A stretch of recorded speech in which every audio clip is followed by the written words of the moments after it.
존경하는 우리 장로님, 장모님을 모셨는데요. 우리 양병희 원장님은 이름이 같습니다.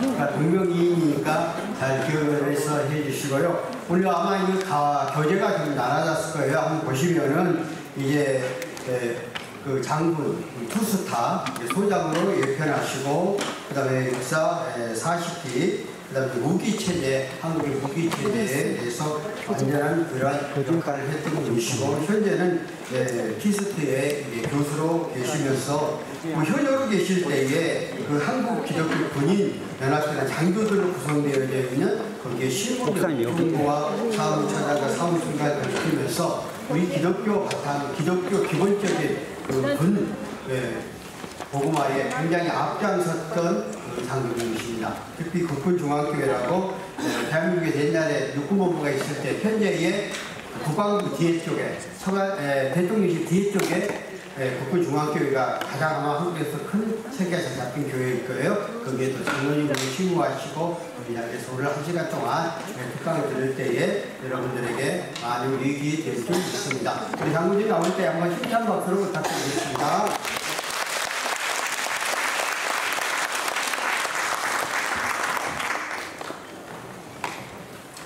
여러분 반갑습니다.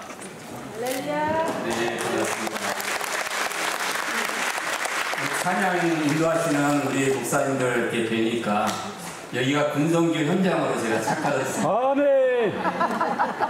감사합니다. 이게 목사님들 앞에서 제가 이렇게 말씀드린다는 게 조금 부리고 떨리는 마음도 있고요. 그러나 제가 이제 군생활 하면서 또 지금까지 어떻게 우리 선교를 했는지, 우리 군선교는 아주 특별한 선교라고 하거든요. 고각 고컨트리, 이거는 우리 군선교 기독군인의 모토입니다. 하나님을 위하여, 나라를 위하여. 그래서 군인이라는 것은 나라를 위해서 충성을 하는 거거든요. 이 방송시 이게 넘어가지가 않았어요.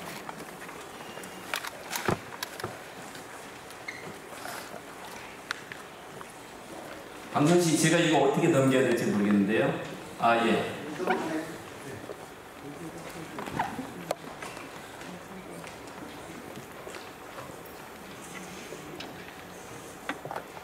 이게 제가 그 앞에 다시 앞에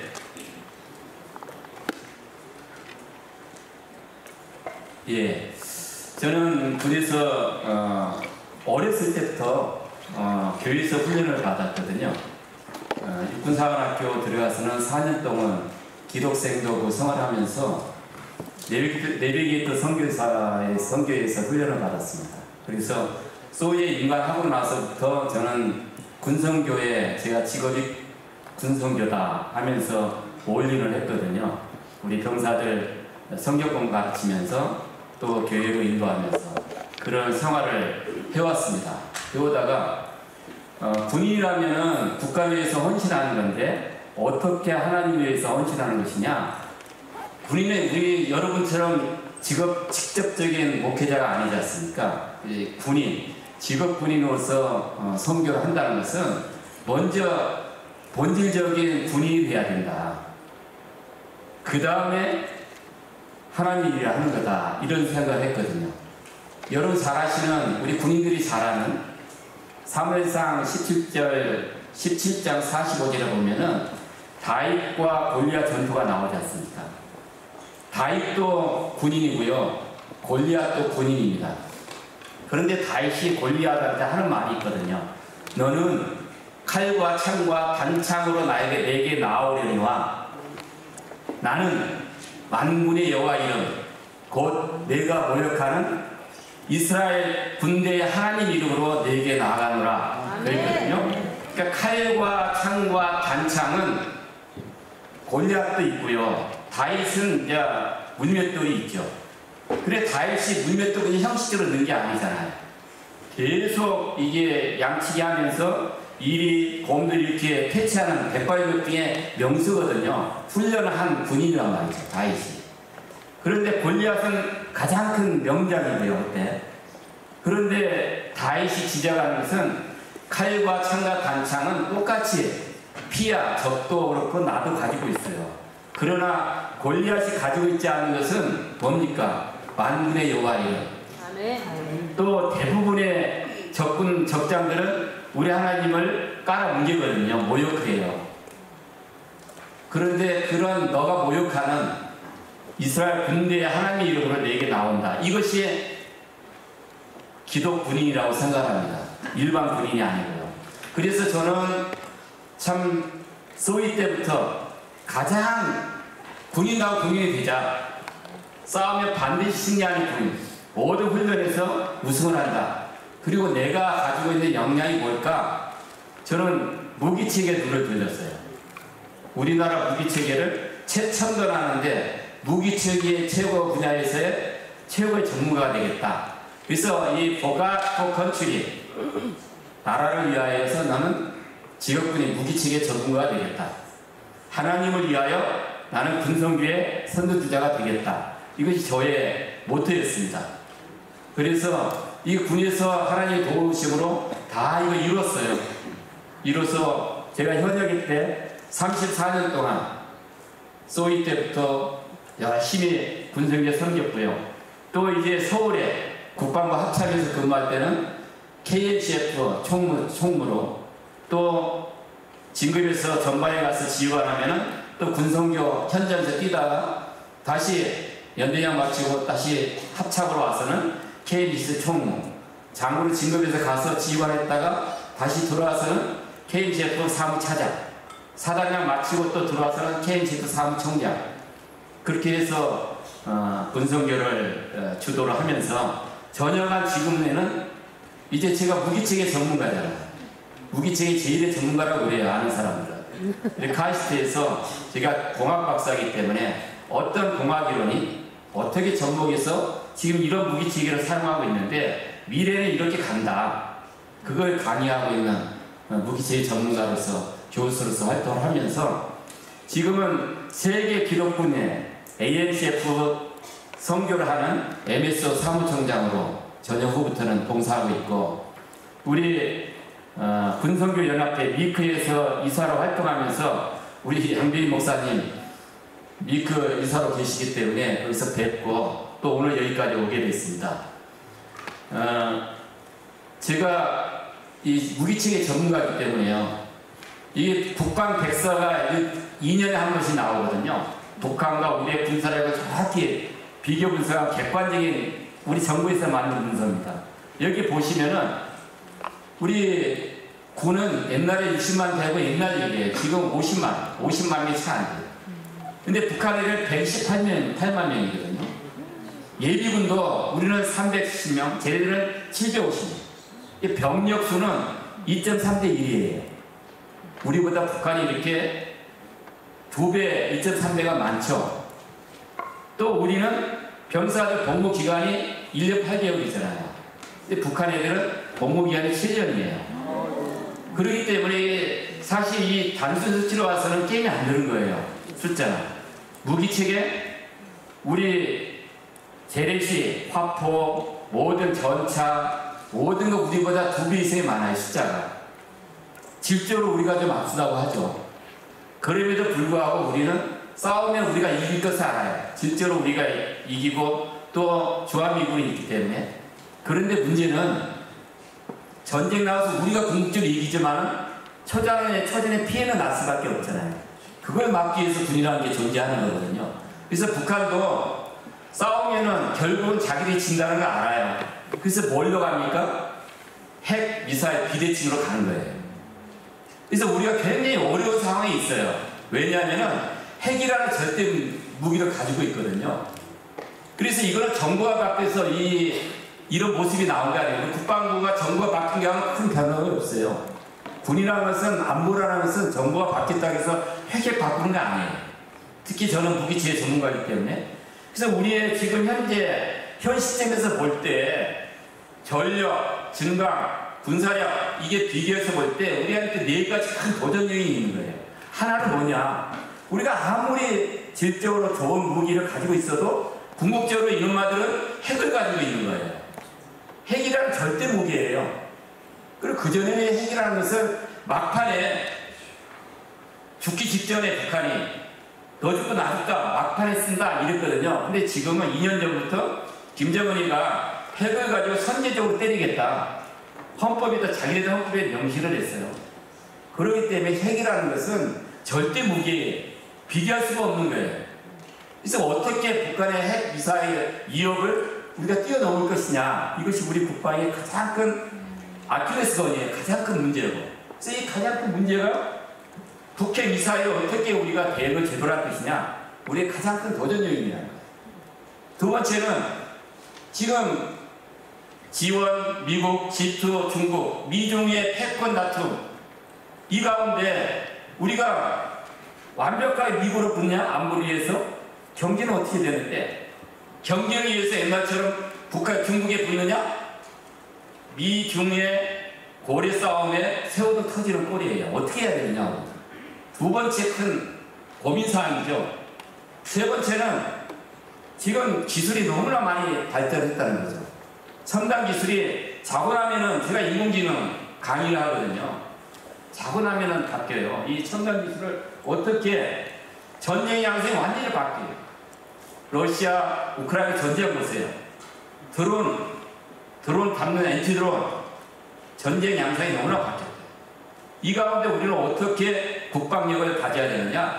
네 번째는 가장 큰 문제예요. 인구 절벽.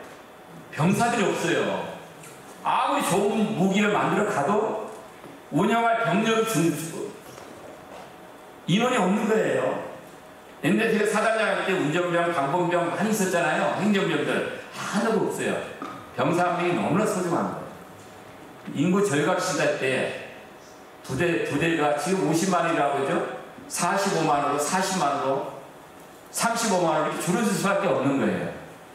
이런 크게 네 가지 도전 요인에서 우리가 어떻게 대북 위협 또는 대중국, 대일본, 러시아 주변국 위협을 우리가 어떻게 커버하느냐? 우리의 도전 요인은 오로지 하나다. 첨단 기술. 첨단 기술 가지고 이 네 가지 도전 요인을 우리가 극복해 나간다는 거예요.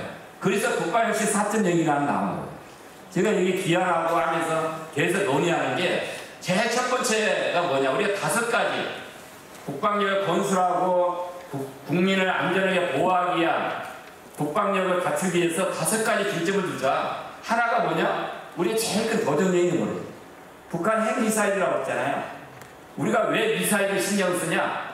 지난 4월 2일도 날렸잖아요. 잠수함에다가 뒤에 큰 덩치 큰 원유스틱 미사일이 이렇게 날리는 것도 있지만 이렇게 그 작은 탄두로 해가지고 핀포인트 정확하게 타점하는 핀포인트 사격이 하는 SLBM, SLCM도 날린단 말이에요. 북한이.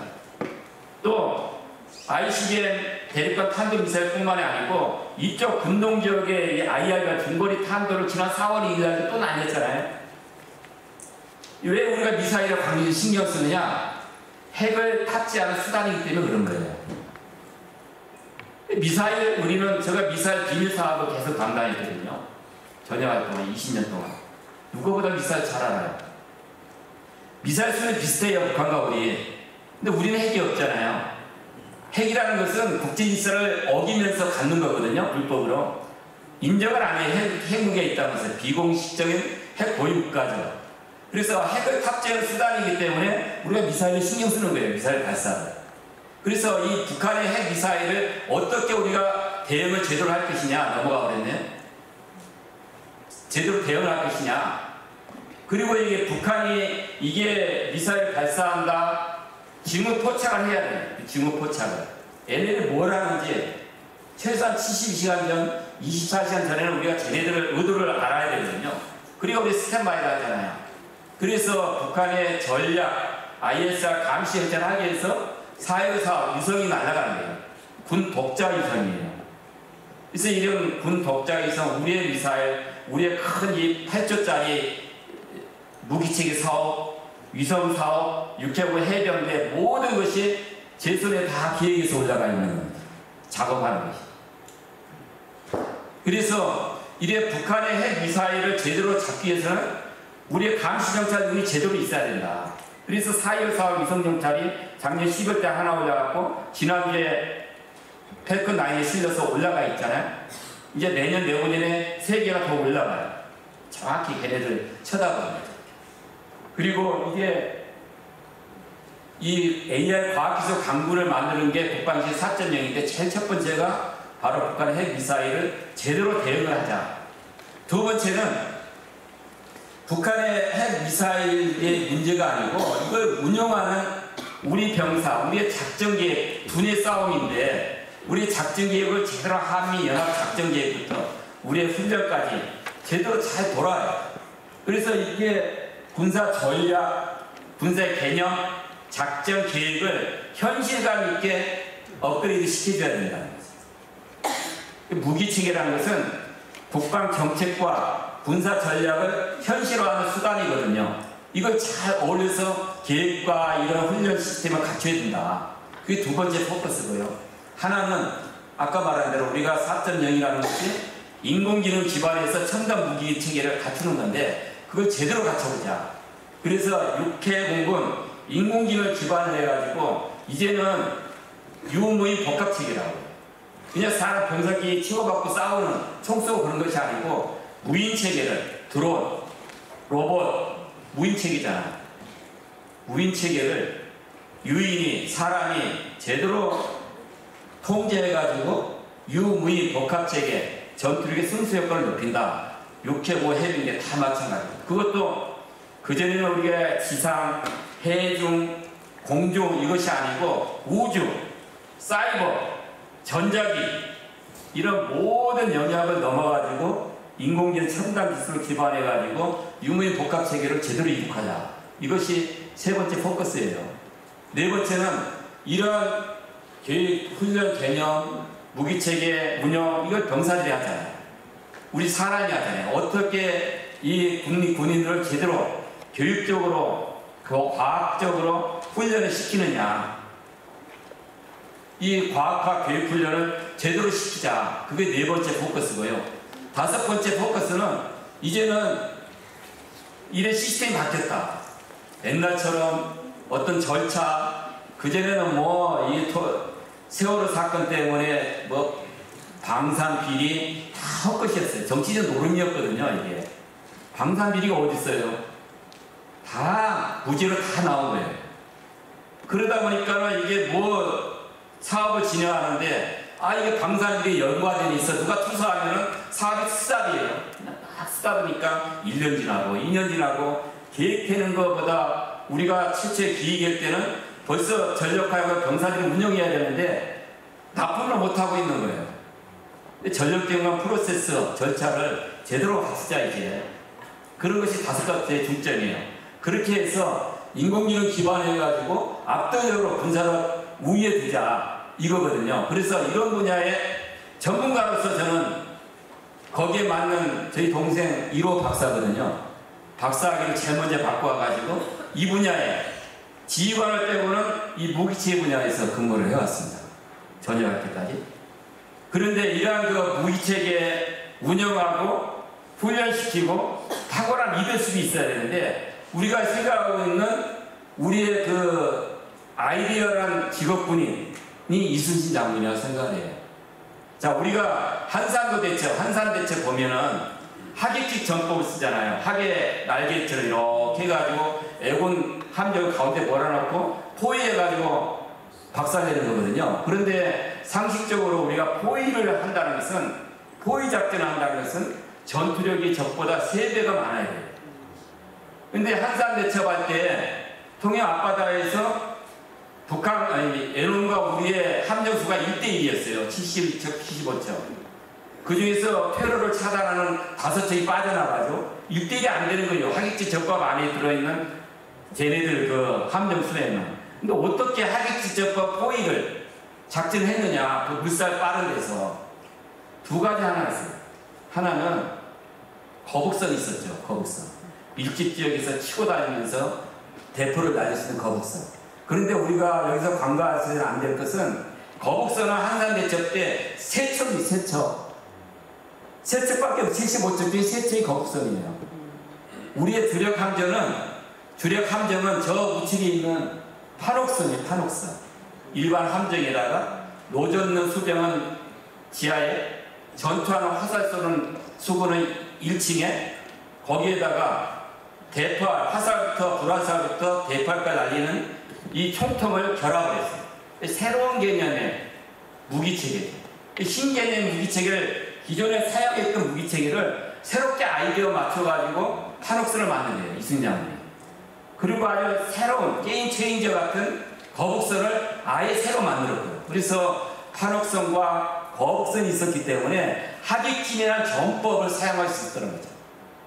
그래서 전법이라는 것은, 작전 계획이라는 것은 내가 어떤 무기를 가지고 있느냐, 굉장히 중요하거든요. 그래서 저는 이순신 장군이 모델을 삼은 거예요. 우리의 직업군인이라는 것은 이순신 장군 같은 리더십과, 또 이게 수군, 지상에서도 하객진 대형을 갖추고 대형을 유지하면서 훈련하고 전투하는 게 땅에서도 어렵잖아요. 하물며 물살 빠른 바닷가에서 그 물살 틈을 대형을 유지하면서, 대형이 어긋나면은 하객진 전범이 와해가 되잖아요. 그거를 유지하기 위한 리더십이 있었다는 거죠, 이순신 장군. 그래서 저는 직업군인에게도 간다. 저 기도하면서 내비게이션에서 훈련받으면서 사관학교를 들어갔거든요, 전략적으로. 나는 완벽한 직업군이 되겠다, 무기체계 전문가 되겠다 하고 들어갔어요. 거기에 맞춰서 올인을 한 겁니다. 올인을 했는데, 이제 저는 타조의 꿈을 한번 말씀드려요. 지금까지는 이제 직업군인에서 완벽한 전문가 군인에 대해서 말씀을 드렸고요. 그렇다면 이것이 어떻게 하나님의 사역을 감당하느냐? 저는 이제 타조의 꿈을 생각을 했어요. 타조가요, 타조. 지상의 왕자잖아요. 지상에서 왕이죠. 시속 40km까지 달리고, 시력이 20, 타조 시력이. 시력 1.0이면 넣고, 저 몽고 초원 지역에 2.0도 있대요, 시력이. 타조는요, 시력이 25예요. 그런데 타조의 핸디캡이 뭐냐? 야간에는 시력이 제로예요. 야간에는. 그래서 타조는 지네끼리 야간에 잠잘 때는 불침번을 세운대, 불침번을. 저기 누가 오느냐. 그러면서 여기 그냥 땅 안에서만, 그 자리에서만 왕이에요, 타조가.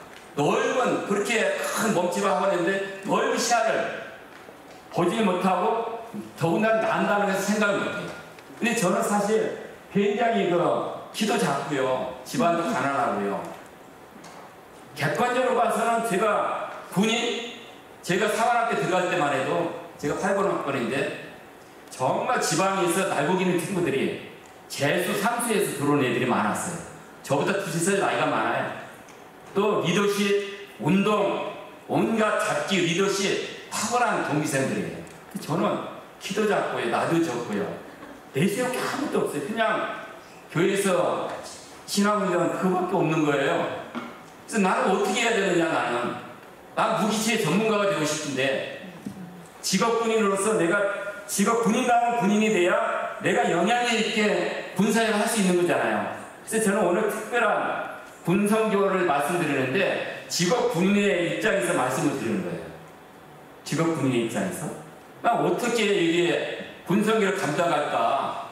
내가 잘하고 있는 분야가 무기체계 모든 기업 이런 것을 내가 굉장히 잘할 것 같은데, 난 어떻게 이걸 달성을 하지? 계속 고민하면서 기도하면서 저기를 했어요. 그러다가 이제 타조에 생각합니다. 타조가 과연 그 육중한 몸짓, 여러 가지 약점이 있는데 하늘을 날 수 있을까? 근데 타조가 어떤 타조의 꿈이라는 동영상을 봤는데, 아프리카 초원에서, 사파리 초원에서 타조가 이제 먹이를 먹다가 책상에 어떤 관광객이 놓은 과자 부스러기를 탁 먹다가 탁 했는데, 이 전투기 조종사한테는 쌍안경, 고글을 탁 뒤집어 쓴 거예요. 고글을 딱 쓰면서 이렇게 하늘 쳐다보니까 하늘이 열리는 거죠. 창문이 보이는 거예요. 저도 그냥 날개시 이렇게 퍼득이면서, 고글이 한번 쓰이니까 그 이미지, 이게 내가 바라보고 있는 이상 비전이구나. 그러면서 그 고글을 보고 계속 날개짓을 하는 거예요. 옆에 동료 타들이 보고 쟤 또라이 아니야? 이상하다. 그러나 고글이 쇠들고 나서 벗겨져도 그 비전이 가만히 타주에 숨어놨어.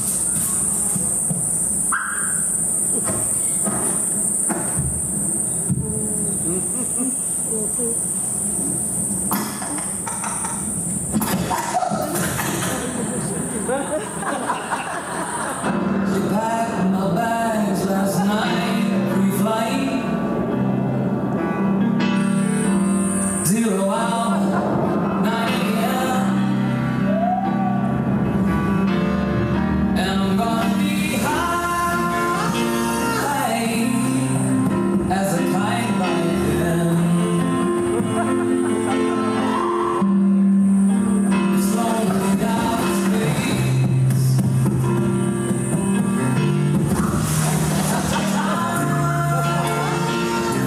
That's right.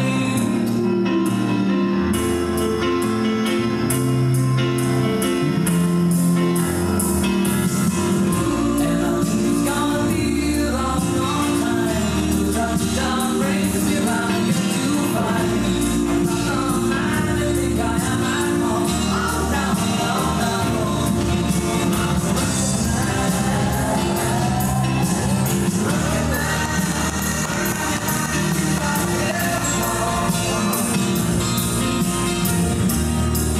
And I think it's gonna be a long, long time.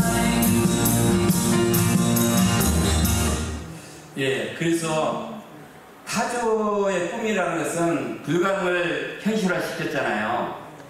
근데 저는 저 타조가 저라고 생각했어요. 저는 군성교를 위해서 사관학교를 갔거든요. 이 군성교를 이루기 위해서 저는 너무나 많은 모든 게 내 눈앞에 제한사항이었어요. 제가 앞에 나설 수가 없었어요. 제가 사관생도 시절에 저 하는 행동 보고 우리 동기생이 제가 장군이 되고 정규 사단장 나갔다는 거 보고 깜짝 놀래요. 왜냐면은 저는 너무나 작았거든요. 그런데 제가 이제 무기체계 업무를 하면서 우리의 모델은 이스라엘 군대거든요. 이스라엘 군대 가서 많이 가서 보고 현장 보고 이 시스템을 우리 KLD, KMPR 영어부터 그 시스템 보고 다 제가 만들었거든요. 이스라엘 방공망 시스템을 그대로 가져왔고. 그런데 이스라엘에 가면서 그 안내장교가 여기 이제 우리 예루살렘 성경험에서 통곡의 벽 거기에 보더니 자기들끼리 거기에 시찰 나온 동료들을 만나. 그래서 막 스크럼 짜면서 이렇게 월을 그으면서 막 노래를 부르는 거예요. 그게 뭐냐 너네 했더니 시편 121편이란 그게. 내가 산을 향하여 눈을 들리라. 나의 도움이 어디에서 올까? 나의 도움이 천지를 지으신 여호와께 내게서로다. 이스라엘 지키시는 이는 좋을지도 않고 좋으시지도 않는 여호와께서 너의 출입을 지금부터 영원까지 함께 하신다. 그게 시편 120편을 이스라엘 그 3차 중동전쟁 할 때 국방부장관 애꾸는 다얀이 그거를 그 시편 120편을 읽으면서 우리가 아랍 6개 국가 동맹국이 있지만 우리가 승리할 수 있다. 그렇게 얘기하면서 그 군대에서 어떤 일이 있으면 스크럽 짜면서 그걸 부른다는 거예요. 시편 120편. 저는 그 타조의 꿈과 이렇게 연계가 됐고요. 제가 이제 고등학교를 서울 대광고등학교 다녔거든요. 근데 제가 이름이 병이 달걀병 빛날이에요. 대광 큰 빛은 우리 주 그리스도잖아요. 그리스도로부터 나오는 큰 빛을 제가 반사해서 밝고 빛나게 사는 사람이다. 저는 병이거든요. 저는 밝고 빛나는 사람이에요. 저는 그런 신분의식을 가지고 있어요. 그런데 이것이 어떻게 실행되느냐. 제가 고등학교를 대광고등학교 다녔는데요. 우리 정문에는 지금 없어졌지만 왼쪽에 너희는 세상의 빛이다. 너희는 세상의 소금이다. 이게 제 정문에 있었고요. 우리 기념 강당에 한경재 목사의 취향 기념 강당에는 그리스도를 바라보자 이게 써져 있어요. 그게 그대로 각인. 그래서 이게 써진 대로 마태복음 5장 16절처럼 이같이 너희 빛을 저들에게 너의 착한 행실을 비춤으로써 하늘에 계신 너희 아버지께 영광을 돌리게 하라. 그러니까 저는 밝고 빛나는 사람이잖아요. 내 빛을 비추게 해가지고 하늘에 계신 아버지께 영광을 돌리게 해라. 대광 큰 빛을 얻어 병이 밝고 빛나게 내 이름값 가지고 살자. 사관학교 들어가서 저는 4년 동안 집중훈련을 받았어요. 내비 성교회에서 매일 암송하고 매일 전도하고 새벽마다 기도하면서 인관했잖아요. 인관해가지고 소이드가 병사들 가지고 성경 공부를 인도하는 거예요. 교회를 인도하는 거예요.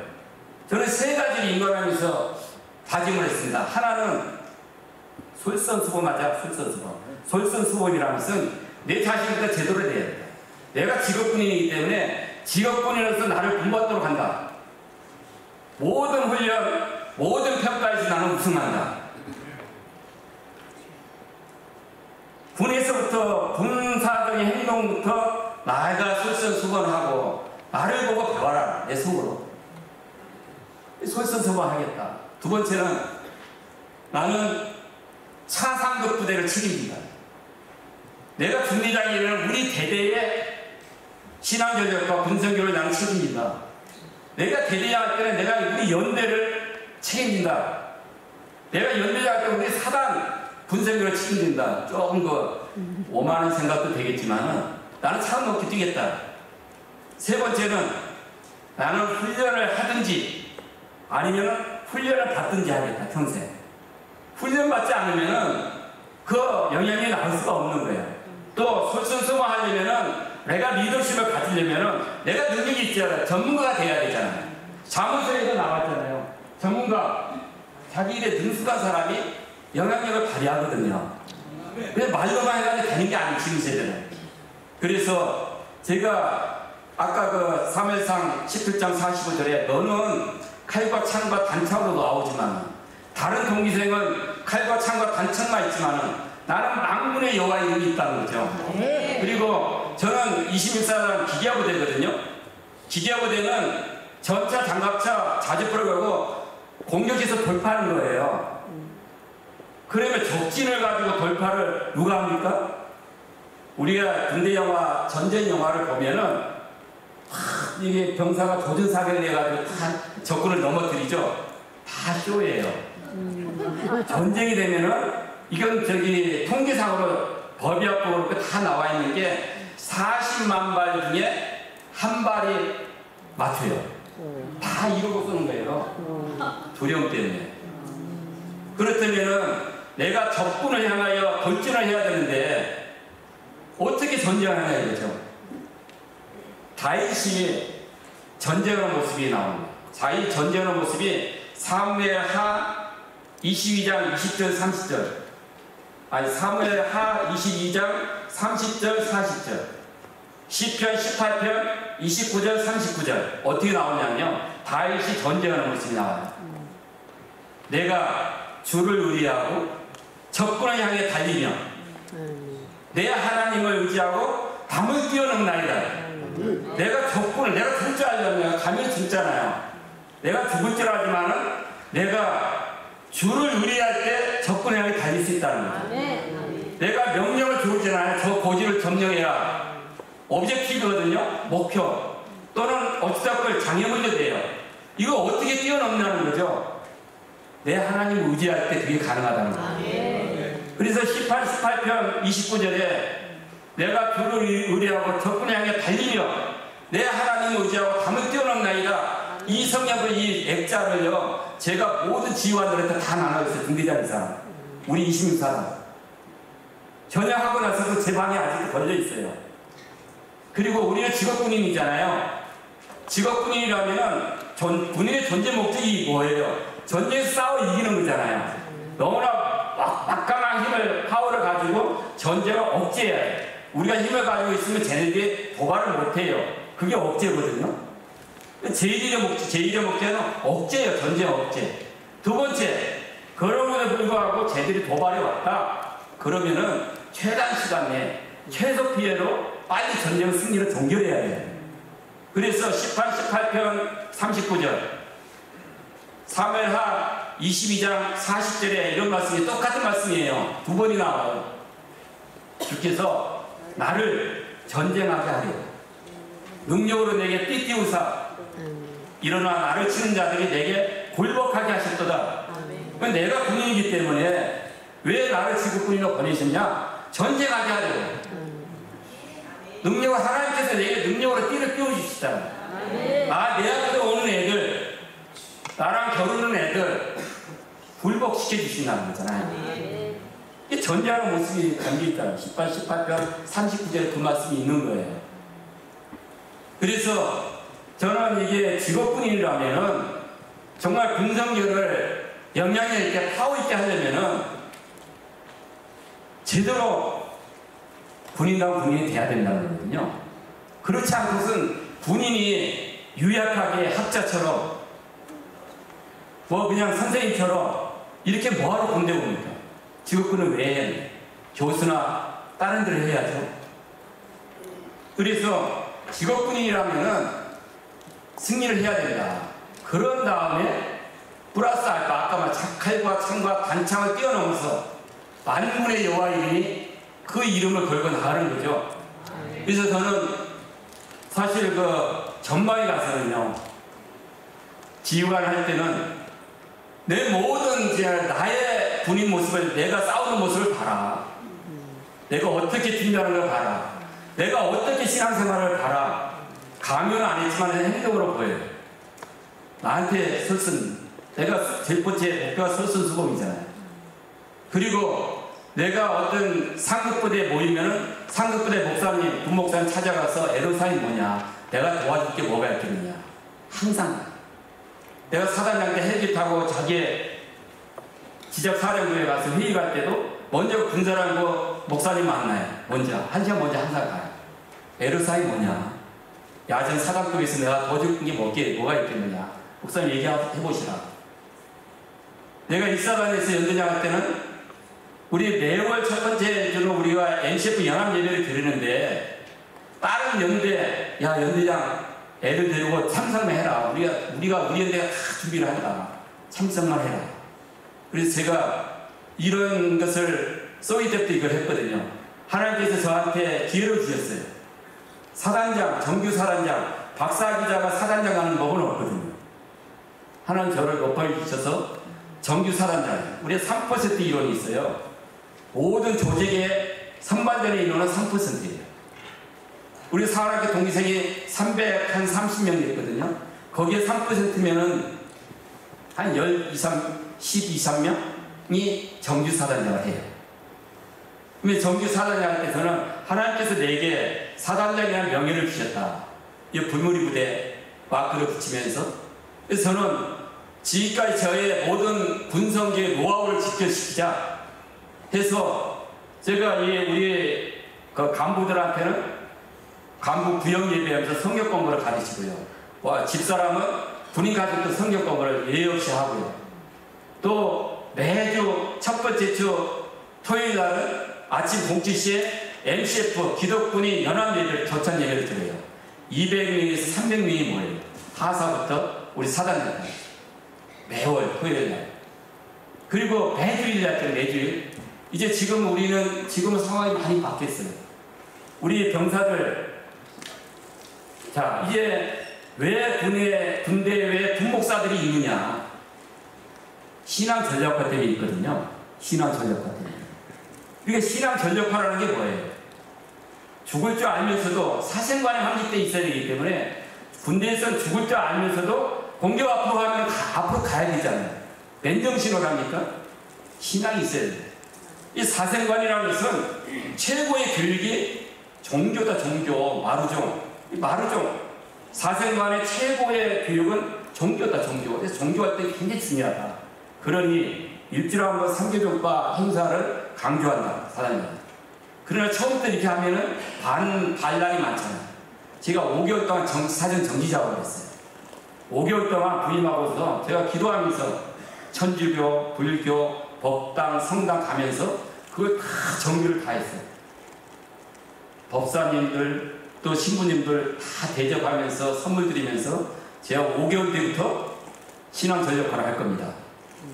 그리고 이 사진에 이렇게 정기적으로 하는 겁니다. 얘기하고. 사단 전 정장병들한테 사성과 교훈이 어떻게 하는 거다. 다 교육하고.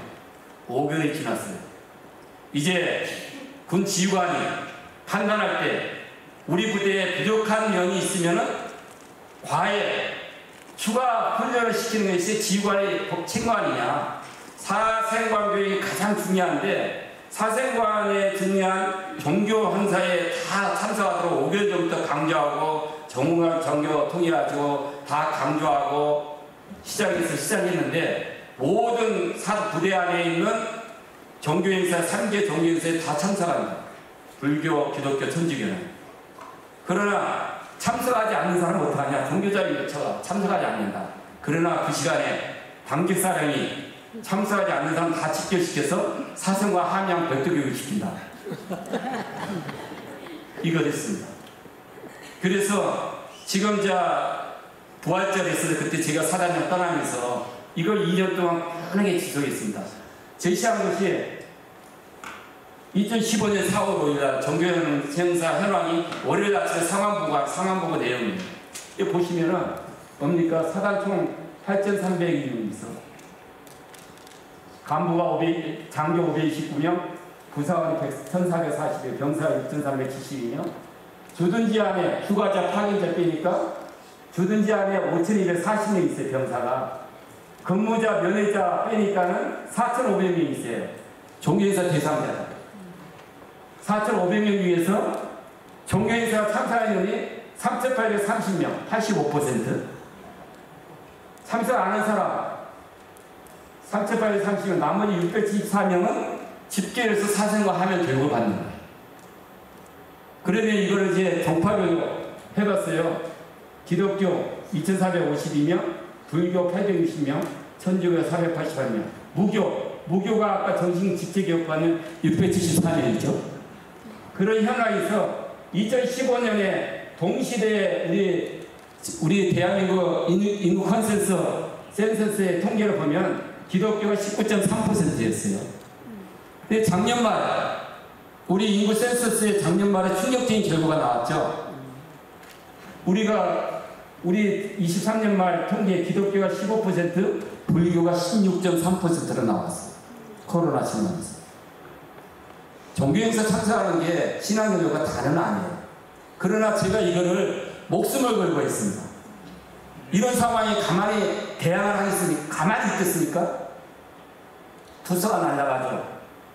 육군본부 감찰과장 와서 감찰조사했고요. 국방부 헤드쿼터에서 감찰조사했고, 저는 한결같이 내가 특정 요건에 신청한 게 아니라 사상관 하면 교육합니다. 법사, 천주교 다 가서 확인해봐라. 법사, 천주교, 법사 스님들이 더 좋아한다. 그 법당 성당들이 차고 넘치니까. 그러나 우리 사당 교회는 22개거든요. 법당 천주교나 2~3개씩밖에 없지만. 어찌됐든 제가 사단장 이렇게 했거든요. 그러면서 제가 새벽마다 울면서 기도했어요. 갑자기서 봤잖아요. 종교할 때 너무 강압적으로 한다. 그러나 저는 밀고 나왔습니다. 하나님께서 지켜주셨어요. 네. 이런 것을 한번 해봤다는 거죠. 죽자사지 한번 해봅니다. 대부분의 우리 군성교 현황은 굉장히 열악하고 어렵습니다. 이렇게 할 수도 없어요. 꿈도 못 꿔요. 또 대부분의 우리 군성교 있는 사람들이 진급에 누가 되기 때문에 자기가 종교 기독교라는 것을 내세우지 않아요. 무늬만 기독교라고 얘기해요. 다 진급할 거 다 진급하고 장군 되고 별 3개, 4개 달고 나서 형식적으로 장로 안수를 받아요. 명예직으로. 그리고 전역해요. 그러니까 이런 좀 거기 부대법 군성교 담당하는 사람도 있었다. 제가 KMCF 총장 할 때부터 총무부터 할 때마다 이제 모든 전방의 육체부 해병대 2스타트 이상 부대 군인교회 다 방문 한 달에 한 번씩 해서 MCF 조천이 굉장히 중요하다. 한 달에 한 번씩 반드시 예배를 드려라. 그래야 팀워크가 같이 지지 않으니 표창 주면서 십자가 중창단을 만들었어요. 육체부 해병대 우리 장군들, 우리 장교들 십자가 중창단 안에 만들어가지고 저희가 찬양하면서 격려하고 표창 주면서 이런 활동을 했거든, 제가 중앙에 있을 때는. 자, 지금은 세월이 많이 지났죠. 우리 군성교연합회에서 2달 전에 논의한 군성교 지금 어려움이 뭐냐 이 써놨어요.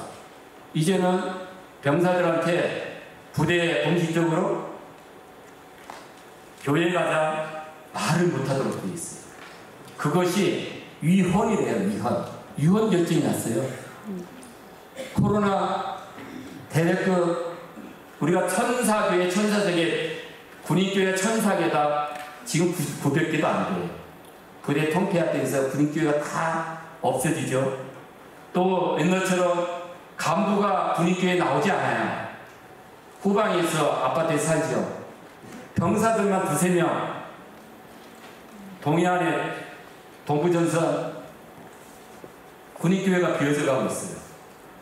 그런 가운데 어떻게 군성교를 어떻게 할 것인가 대안책도 써놨어요. 병사들 눈높이에 맞게 SNS 동원하고 또 인터넷 동원하고 이렇게 해야 된다. 그것도 좋아요. 그러나 우리가 논의한 군성교 연합회에서 논의한 것도 하나의 방편이지만은 그게 전부 다일 수는 없어요. 뭐냐면은 훈련대 뜻이 있는 군성교 담당하는 그런 사람들이 그 역할을 해줘야 밑에 백부장처럼.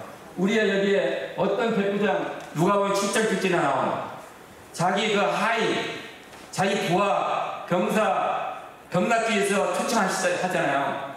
그처럼 전사적으로 전심을 다해서 자기 병사를 사랑하는 백부장. 백부장은 부하가 100명이니까 중대장이에요. 백부장의 이만한 이스라엘의 이만한 믿음이 있는 자를 못 봤다고 예수님 칭찬하셨잖아요. 그런 기독군인이 있어야 된다는 거죠. 또 하나는 이제 베드로를 초청한 이제 백부장 보내려. 성경에는 어떻게 나옵니까? 사도행 10장에 경건하고 하나님을 경외하고 구제에 앞장선 그런 어떤 백부장 기독군인 그런 기독군이 있어야 그 앞에 있는 군성교의 어려움을 극복하고 나름대로 일을 감당해 나간다는 거죠. 그럴 때 이 군성교 특별한 선교 우리 젊은이들을 복음을 전하고 이 군성교를 통해서 민족 복음화되고 그걸 통해서 세계 군성교 땅끝까지를 내 증인이라는 하나님의 주님의 지상 명령을 이룩할 수 있는 거지 않습니까? 그래서 어떤 백부장의 믿음 같은 거 그런 사람을 저는 기대를 하는 거예요. 제 후배 같은. 그래서 MSO 소개 동영상을 3분짜리 동영상을 보도록 하겠습니다. 까지 전해져야 합니다. 군인들에게도 이 복음이 전해지고 있습니다. 모든 나라의 군인들에게 복음을 전하여 세계 복음화의 길에 함께하길 원합니다. 우리는 보았습니다. 하나님께서 예비하신 열방의 기독군인들. 우리는 세계 군선교를 지원하는 MSO입니다.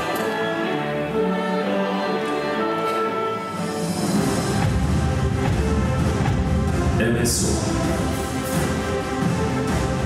세계 기독군인연합회 AMCF의 선교 활동을 돕는 미국의 X, 영국의 MMI에 이어 3번째로 발족된 한국의 세계 군선교 지원기관입니다.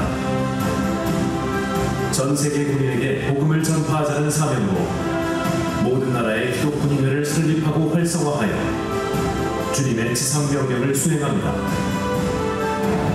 땅끝까지 모든 나라에 있는 모든 나라의 군인들에게 복음을 전하는 사명을 주셨어요. 그래서 이걸 어떻게 감당해 갈까 하는 걸 검토한 끝에 일단 모든 나라에다가 MCF를 다 설치해 주자.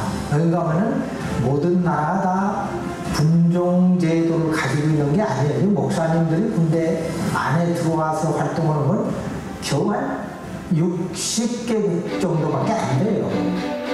세계 기독군인 선교협력위원회 MSO는 전 세계에 파송되어 있는 선교사들과 국내외 교회 및 세계의 군선교 지원단체와 협력하여 기독군인회가 없는 나라에 기독군인회를 설립하고 활성화를 돕고 있습니다. 그리고 한국 군선교 현장 참관 프로그램을 통해 해외 기독군인 지도자들을 매년 초청, 한국의 발전된 군선교를 체험하게 하고 있습니다. 또한 한국군에 유학 중인 외국 기독군인을 대상으로 인터랙션을 실시하여 기독군인 리더를 양성, 귀국 후 자국 내 기독군인회 설립과 활성화에 기여하도록 하고 있습니다. 이와 더불어 영어 캠프, 한국어 캠프, 의료 봉사, 어린이 사역을 하고 대륙별 지역대회, 세계대회, 중보기도회 참가 등을 통하여 선교의 지평을 넓혀가고 있습니다. 이처럼 MSO는 문화를 뛰어넘는 해외 선교를 열심히 감당하고 있습니다. 주 목적은 뭔가?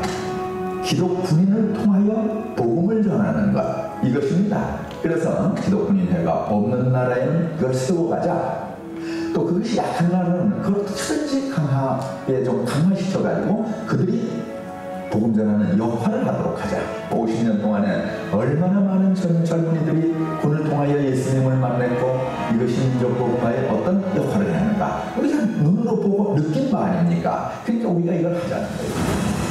6.25 전쟁 중 12명으로 시작된 한국 기독군인회는 현재 6만 명 이상으로 성장했습니다. 2004년 서울에서 개최된 세계 기독군인 대회를 기점으로 아프리카, 중남유럽, 태평양, 중앙아시아 등 많은 나라에서 기독군인회가 설립되는 부흥이 일어났습니다. 그러나 아직도 이슬람권, 불교권 등 반기독교 문화의 국가에서는 기독군인회가 설립되지 못하거나 활동이 미약합니다. 이 나라들에는 복음의 씨앗이 뿌려지기 어렵고 선교사들조차 접근하기 어렵습니다. 하지만 여러분의 교회와 선교기관, 선교사들이 우리 MSO와 손을 잡고 나아간다면 달라질 수 있습니다. 군선교를 통하여 해외 선교의 어려움은 희망으로 바뀔 수 있습니다. 복음이 선교사들의 헌신을 통하여 꽃을 피웠습니다. 우리는 복음의 빚진 자들입니다. 복음의 빚진 자로서 군선교를 통해 세계 선교의 꽃을 피우기를 원합니다. MSO 세계 군선교 사역으로 함께 손잡고 나아갑시다. 군인들을 통한 이 특별한 선교에 여러분을 초대합니다. 로마의 군인 고넬료를 통하여 이방 선교를 열어주신 주님, MSO가 한국교회 그리고 세계 선교사들과 연합하여 세계 기독군인들과 손을 잡고 그리스도의 복음을 땅끝까지 전하게 하옵소서.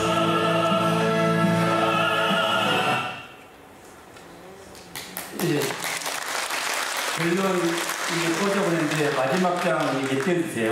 마지막 결론입니다. MSO 제가 전역하면서 MSO 사무총장을 하고 있거든요. 사실 그 KMCF 일할 때는 항상 저희가 매주 수요일날 기도를 해요. 아침에 합창협회 북군중앙교회에서. 그리고 마지막 매월 마지막 때는 항상 MSO하고 KMC하고 같이 군성교니까 같이 이제 아침 기도회를 하거든요. 저희가 MSO가 이게 창립이 되면서 사실 그 2004 세계대회를 준비하면서 이피서 ANCF 회장을 서포팅하기 위해서 MSO가 만들어졌거든요. 그래서 지금까지 20년이 됐어요. MS 활동을 20년을 하면서 가장 크게 하는 사업이 미오 프로그램. 그러니까 그 나라에 MCF가 없는 나라에 리더가 될 만한 크리스찬들을 발굴해가지고요. 이 친구들을 우리가 다 데려와요. 그래서 6.25 구국성한 6월 달에 열흘 동안 그 나라, 각 나라의 리더들을 해서 열흘 동안 훈련을 시켜요. 6.25 구국성에도 한번 보여주고, 우리 신병교육 때 세례 받는 모습도 보여주면서 이렇게 IBCP 이러면서 교육을 시켜가지고 보내요. 그 친구들이 그 나라 가서 MCF를 설립을 하는 거예요. 그게 20년 동안 72개국을 설립을 시켰어요. 저희 MSO가. 지난 20년 동안에. 그래서 전 세계 유엔 통계로 196개 나라 중에서요. MCF가 설립된 나라가 153개국가에 MCF가 설립됐는데 그 중에서 72개국이 MCF에서 우리 MSO에서 설립시켰다. 이제 MCF가 없는 나라 43개국에 마찬가지 MCF를 설립하는 이런 활동을 계속하고 있고요. 그럼 미오 프로그램을 통해서 이거를 해오고 있다. 또 또 하나는 뭐냐, 사실 코로나가 됐잖아요. 다 스탑이 됐어요. 스탑이 됐는데 이 비업 프로그램 외국에서 들어오려고 하니까 한두 명밖에 못 왔어요. 코로나 기간 때는. 그래서 그럼 우리는 어떡하냐, 주님의 지상명령 세계 선교 어떻게 감당하냐 해가지고 우리가 눈을 돌린 게 뭐냐면은, 우리가 이제 국가 파워가 세지니까 해외에서 직업군인이 우리나라 유학원, 우리나라 군대의 유학원, 그러니까 사관학교, 육해공군대학교, 국방대학교에 유학원 전 세계 기독군이 185명이 있어요. 무관도 빼놓고. 그러니 이 유학원 기독군인들한테, 아니 기독군이 아니에요, 유학원 애국군 장교한테 복음을 전하자 해가지고 금년도 4번째 이제 이 FNFK 인터랙션을 실시를 해요. 6월달에. 근데 여기에 그 크리스찬이 한 30%고요. 나머지 70%가 이슬람, 불교 이런 친구들이에요. 무교. 그래서 이렇게 교육을 하고 마지막 2박 3일은 그 아이들, 그 가족들, 부인들 다 초청해서 같이 활동을 해요. 그러면 가족들한테 잘하는 모습 보면 굉장히 마음이 열리거든요, 이 친구들이. 그러면 4번째 하는 FNFK 인터랙션에 제가 사무처장을 하면서 기획이 있어 시작을 했는데, 이 FNFK 인터랙션을 하는데 다 코로나 상황이잖아요. 군에 더 엄격하게 들어가기 어려워요. 그런데 공무원으로 협조하고 해도 굉장히 어려워요. 어떻게 진행이 되느냐? 제가 현역 때 제가 훈련시킨 후배들, 제가 성경공을 시킨 그 친구들이 자기들이 직접 발로 뛰면서 그 애국군 장교한테 소개해가지고 모여가지고 교육을 한 거예요. 그래서 저는 뭘 깨달았냐면은, 야, 사람 키우는 게 가장 중요하구나. 바알에게 무릎 꿇지 않는 7,000명을 남겨놓은 것처럼 사람 키우는 게 굉장히 중요하다. 그런 측면에서 저희가 이걸 하고요. 인도차이나 북소련권 선교를 이렇게 하면 이러한 그 MS 훈련을 통해서 세계 선교를, 세계 군인 선교를 하고 있습니다. 그래서 저는 하나님의 인도하심으로 제가 군복을 입고 있을 때 34년 동안 군정교 현장에서 보가 컨츄리에서 헌신을 다했고요. 이제 전역하고 이제 6년이 됐습니다. 6년은 이제 대학교에서 강의하면서 또 무기체계 제가 전문가이기 때문에 이런 자문하고 이렇게 컨설팅을 하면서 또 세계선교 MS 사무총장으로서 세계 군인선교를 섬기고 있습니다. 여러분, 오늘 짧은 시간이지만 저를 불러주셔서 너무 영광스럽고요. 또 여러분들께서는 전문 목회자시지 않습니까? 목회자시기 때문에 저는 이제 기독 군인의 입장에서 군선교를 이렇게 담당했다, 그런 것을 소개드렸고요.